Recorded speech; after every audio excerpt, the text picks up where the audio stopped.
Alright folks, and let's do a quick recap on the T-54D, Premium Tier 9 German medium tank.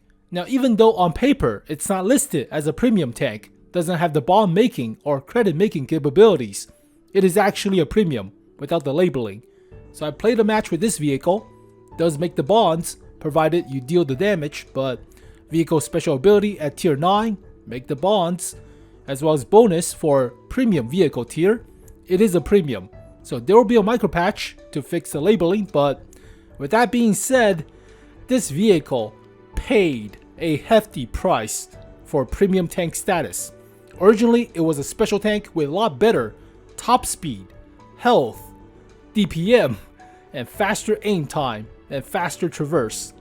All of that nerfed for premium tank status. So originally I rated it at 6.5 or 7 out of 10. Yeah, that was pretty good. That was back in October of last year, but they nerfed it. So let's take a look at the stats, but don't look at these stats. These are from my crew and equipments, so they have been augmented, so not the actual stats. These are my crew and the actual stats of the vehicle with fully equipped stuff, but yeah, the vehicle has been nerfed. DPM was originally 2,500 or so, now it's 2,200 without the rammer. Aim time was like 2.2, now it's 2.6. Accuracy is about the same with the same Russian gun depression. It's the L7, 105, so penetration is still good, as well as the gold shell, the high explosive anti-tank, 300mm, still good. Shell velocity is slower for high explosive anti-tank, of course, but still workable. 1,200 meters or so, not half bad for high explosive anti-tank. And same goes with high explosive, but yep. The hit points got nerfed by 200. The armor stayed the same, but top speed also got nerfed by 5. Engine power is the same, so same horsepower per ton ratio, but slower. Also slower to traverse, and the same view range and camo. So just to prove a point,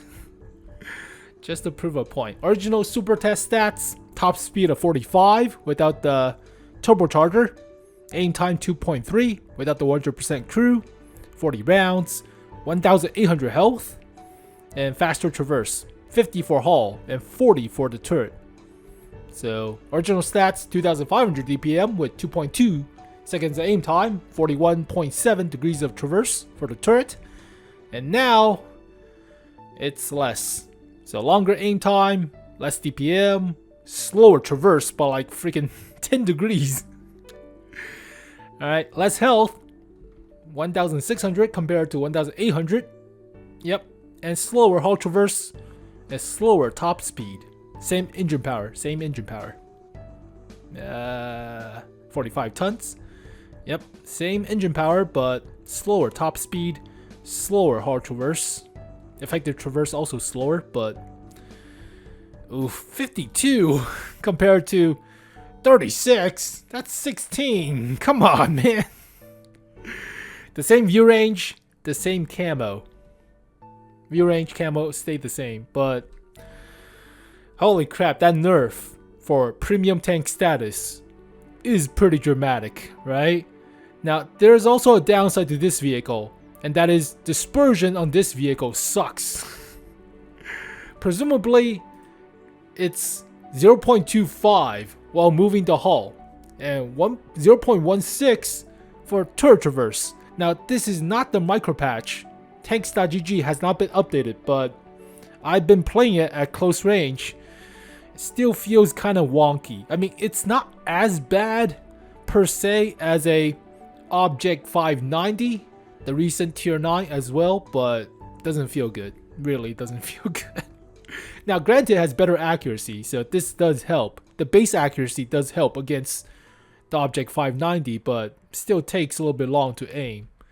So, oof. I mean, we can look at the tracks just to prove a point. So, let me compare the tracks. And there's actually dispersion for the tracks. It's a little bit hidden with all the module stuff, but T-54D tracks, as well as the gun, Panzer Cannon L7A3, compare this with the...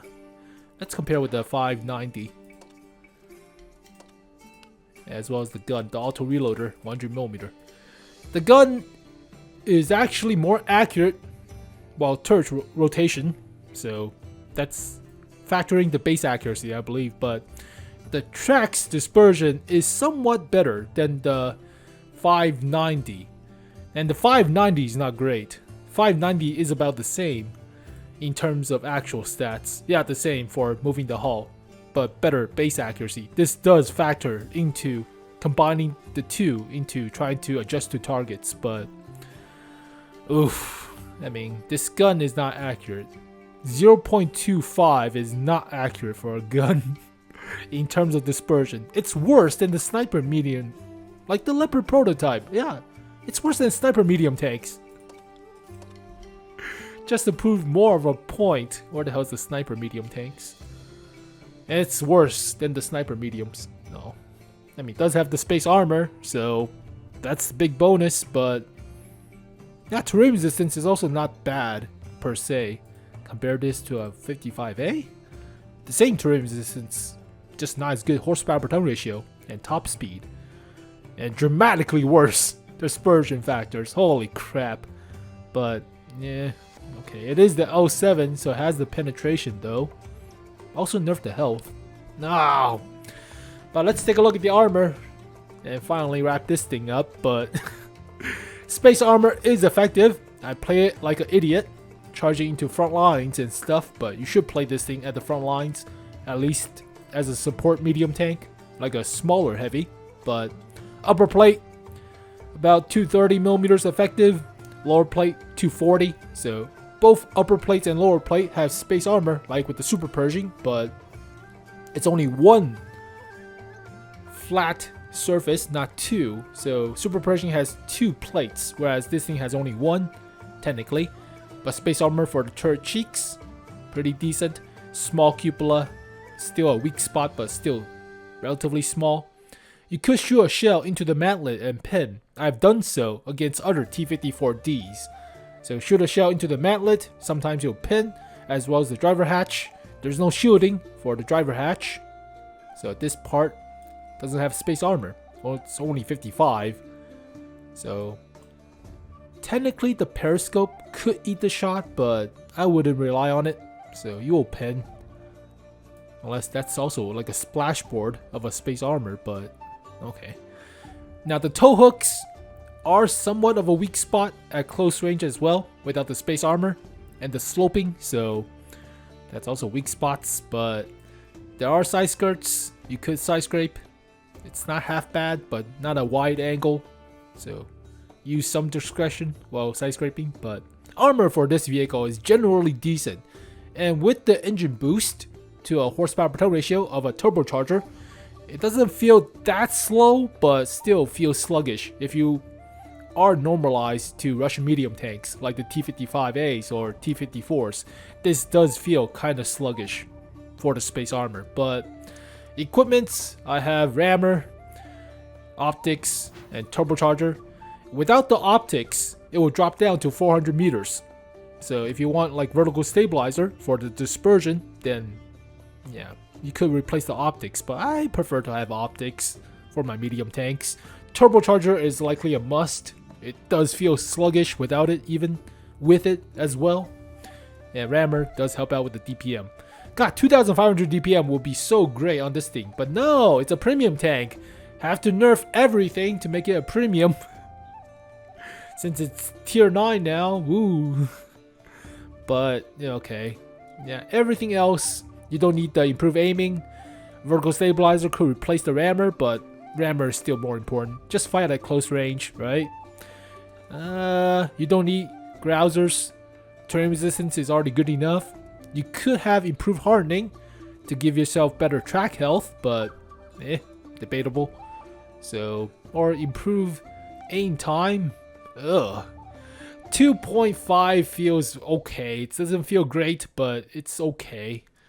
I don't know. This is up to you. So, yeah, turbocharger is a definite must for this vehicle. Everything else, for your preference, mostly. And vertical stabilizer is kind of necessary when I think about it. I mean, 0.25 is still kind of utter crap. Alright, whatever. If you're playing aggressive, you don't need the vertical stabilizer. But if you're playing sniping, then I don't know. Alright, field mods. Versatile medium tank. It is like a freaking Patton, or the 590 for that matter, or any other Russian medium tanks. But first one is hull traverse and turret traverse or penalty to the engine or gun. Don't get hit. But then again, you do get hit with this vehicle. I would still say better traverse. I mean, it does feel kind of sluggish. Better traverse, just use the repair kit if you can, or train repair skills. Dispersion or base accuracy. Now this one is a no-brainer. Dispersion. I have on accuracy for the Patton because Patton has great dispersion but garbage base accuracy, so kind of flip around. You want better dispersion for the second one.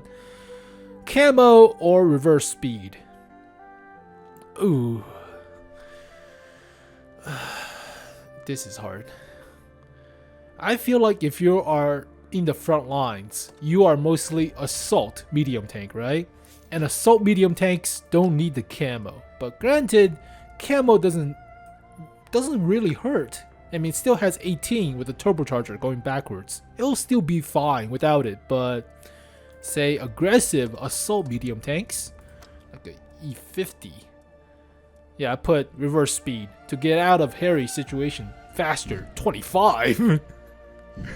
But this one's up to you. I say camo doesn't hurt, but reverse speed is more important for more aggressive type of playstyle. So that's a toss-up. But now we're not looking at assault. Wrong vehicle. It's different for versatile. And finally, top speed or view range. Oh crap. Both are kind of underwhelming, but 380 meters of view range with only 40 km per hour. Top speed is still kind of if. So, God. Yeah, I would say with everything, better traverse, definitely. Better dispersion. Some accuracy is not that much. 0.32 is good enough. I would say camo. Yeah, 31%. Or reverse speed. Camo. Give it camo. Make it more stealthy. And top speed or view range. With optics at 423. Or without the turbocharger. Or without the engine boost. 436. 423 feels fine, right? But 450 is kind of overkill. That cuts into the top speed. I would rather have a little bit more top speed. It will reach that top speed if given enough time. It's not that slow to rev, but I would say better top speed. So yeah, this vehicle is definitely not a 6.5 or 7 anymore. Not even close. It does have premium tank status, but everything gets nerfed across the board. Top speed, health, DPM, aim time, hull traverse, turret traverse. The only thing they didn't nerf is the armor, which it needs, but 5, it feels better. Somehow it feels better than the Object 590. I've been playing with the 590 and it pisses me off. Doesn't have a loader, I have to deal with the stupid auto reloader, doesn't have the DPM. This thing is painful to play, especially with that aim time. 2.7 and garbage accuracy, and the DPM sucks. This vehicle is painful. Even though it has the burst damage, but it still takes a while. 4 seconds between each shot. It's not that bursty of a gun. And this thing is painful. This thing feels dramatically consistent. More consistent than the 590. For sure. This is obvious 5. Baseline 5. The 590 is like a 5 on a good day. Right? 4.5 to 5 on a good day. This is 5 to 5.5 on a good day. But does not compare. Does not really compare to vehicles like T55A, like even the freaking T54. Doesn't really compare. Not even close. Not even close to these T55-ish, T54-ish of a vehicle. Yeah, this vehicle is good. For today's standards, still good. Even though horsepower per ton ratio is not the craziest, still dramatically better. Like 10 more than the T54D. This vehicle will be like a 7. no question. Easy 7. Easy, especially with the gold shell. Yeah, gold, high explosive anti-tank, compensate for everything else, but the shell velocity might be not the fastest, but whatever. This is easy 7. No question. But this vehicle, 5.5 on a good day, 5 baseline, feels fine. L7 feels better than the garbage 100mm auto reloader. So there you go, folks. The T-54D. The upside is, it's a German medium, so I can put my girls on Panzer Crew into it. That's pretty good. There's so many freaking special and premium German medium tanks. They've been eating pretty well. Yeah, they have a lot of XP on them, but there you go, folks. Good luck to you if you're buying the boxes. It's cheaper than all the ops, but there's no guarantee of gold, so that's unfortunate, but hey, make do. But as always, thank you guys for watching this video. Hopefully you guys enjoyed it. I'll see you guys next time. Peace.